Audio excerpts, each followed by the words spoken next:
I've been watching this web series called The Hunt, which is based on the CBI's successful investigation into Rajiv Gandhi's assassination in 1991 in just 90 days.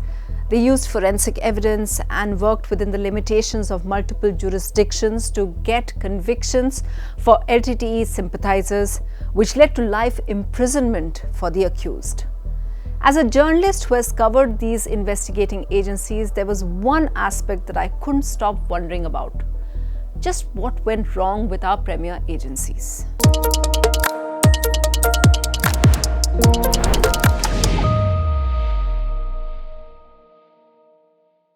In the last few weeks, we've had a series of very crucial cases thrown out by the courts. In an earlier video, I went into details of the 2006 Mumbai train blast investigation. Then there was the Malegaon blast too.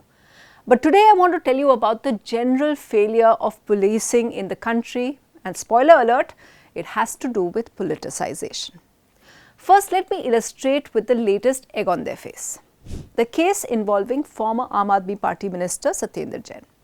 The case goes back to the first Narendra Modi government, and towards the end of it, the CBI registered a preliminary inquiry. Now, this is the step which, if you're cynical, you can call a fishing expedition. You think or have some information that something suspicious is going on, but you have no clue or very little clue about what it is. Anyway, the initial case by CBI said that the then Health and Public Works Minister Satyender Jain hired 24 architects for a 2-year PWD contract to help design and build mohalla clinics because the government didn't have in-house expertise. The corruption case was in tweaking the contract to benefit favoured ones and for personal gain. A year later, this inquiry led to raids on the minister, and for safety's sake, they also had a separate case against him for laundering all his ill-gotten wealth. Jain at that time said professionals were hired for different projects. But the CBI obviously thought it was solid and proceeded with an FIR.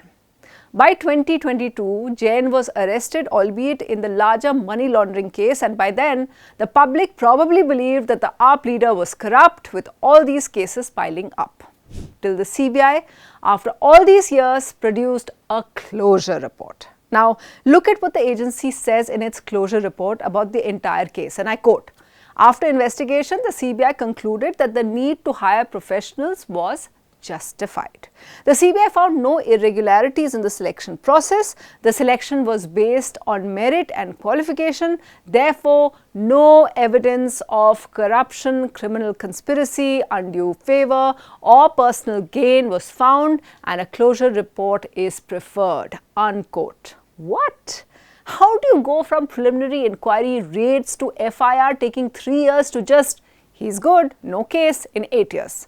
What was the massive waste of time and resources for? I'm not going into the personal damage because that's a whole other story, and he's a politician. But the thing is, CBI and ED seem to have made a habit out of it. Let's take another opposition leader, Suresh Kalmadi, and the PMLA case against him by ED and corruption case by CBI. Now, this is related to the Commonwealth Games and the award of tenders when Kalmadi was the head of the games, with corruption and money laundering being alleged to the tune of 30 crores. Now, keep in mind that the CWG scam was one of the key factors that the BJP used to come back to power in 2014. Very soon after that, CBI laid down its arms and said it had no case. But the ED admission to no case in PMLA came more than 10 years later, that is this year. And look at what they said in their closure report to the court.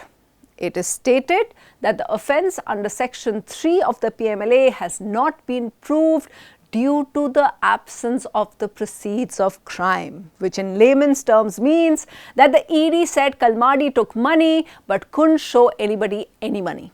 I've presented just 2 examples, but it shows you that the CBI or the ED or even other agencies like the NIA are able to get away with this repeatedly without any consequences.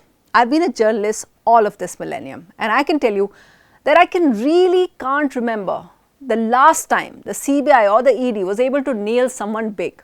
In fact, from being the premier investigating agency that people turned to when their state police couldn't solve a case, the CBI is now limited to just doing some minor bank scams with Enforcement Directorate, which is directly under the Government of India, That has now become the star agency.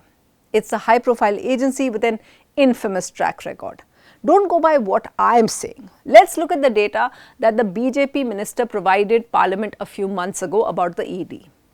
The junior finance minister Pankaj Chaudhary said, and I quote, "The Enforcement Directorate has registered 193 cases against politicians, including members of parliament and MLAs in last 10 years, but secured a conviction in only 2 cases. These 2 convictions are against lesser-known Jharkhand ministers Hari Narayan Rai and Anosh Ekka in money laundering probe against the former Chief Minister Madhu Koda. But the other probes, and with that arrests and raids continue against the who's who. Chidambarams, Baghels, Robert Vadra, DK Shivkumar and all of the AAP leaders like Arvind Kejriwal and Manish Sisodia. We don't know eventually if the courts will uphold these cases, but the ED's own figures till now don't instill confidence. The fact that the ED can arrest even without the basic premise of fear of flight or can continue to deny bail is why many are demanding a review of the Prevention of Money Laundering Act or PMLA. Now, it's over to our Supreme Court judges to decide on that.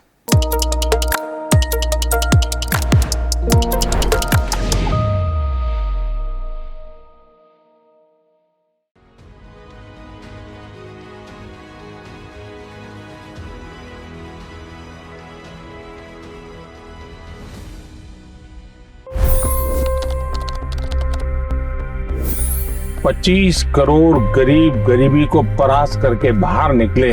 For the good of our nation, let's work together and let's truly make America great again. The fastest news breaks. Requested PM saying that we will have to speak to Putin and to Zelensky. The biggest news makers. The relationship with India is probably the most important bilateral relationship the US will have for the rest of this century. The capital delivered quite an election result today. Expert analysis. The million-dollar question today is how to stop this dance of death. Ground reports. I'm standing at the crossroad of the Kumbh Mela. Behind me are more than 100 entry ghats. Long-form interviews. Exclusionary politics is reflected in Manipur case as well. You don't bother because this is a small state. Deep dive into burning issues. It's often said DRC could be the richest country in the whole world. It's because of what sits underneath. Why exactly did the US topple the Sheikh Hasina government? HD videos. We don't just break news, we break it down.